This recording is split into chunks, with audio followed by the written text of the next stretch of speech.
నమస్కారం. Welcome to Padma's organic garden. ఈరోజు మీకు తమలపాకు చెట్టుని ఎట్లా పెంచుకోవాలి, తమలపాకు చెట్టుని కావాలంటే మనం నర్సరీలకే వెళ్ళి తెచ్చుకోక్కర్లేదు. దీన్ని స్టెమ్ కట్టింగ్ అంటారు కదా, కొమ్మ కత్తిరింపు ద్వారా కూడా ఈ చెట్టుని ఈజీగా పెంచవచ్చు.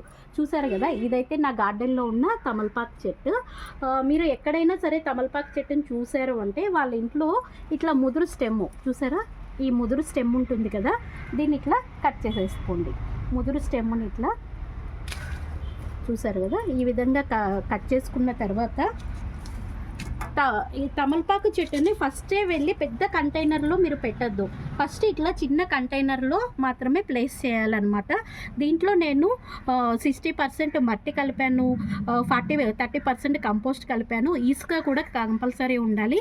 మీ దగ్గర కోకోపీట్ ఉంటే కనుక, కోకోపీట్ అంటే రంపపు పొట్టు అనమాట, అది కూడా పెట్టండి. చూసారా, మట్టి అనేది మనకి ఇట్లా పొడి పొడిలాడుతూ ఉండాలి. ఈ విధంగా కొమ్మని కట్ చేసినాక ఈ ఆకులన్నీ మనము తీసేసేయండి. ఈ ఆకులు తీసేసి ఈ కనుపులు ఉన్నాయి కదా, ఈ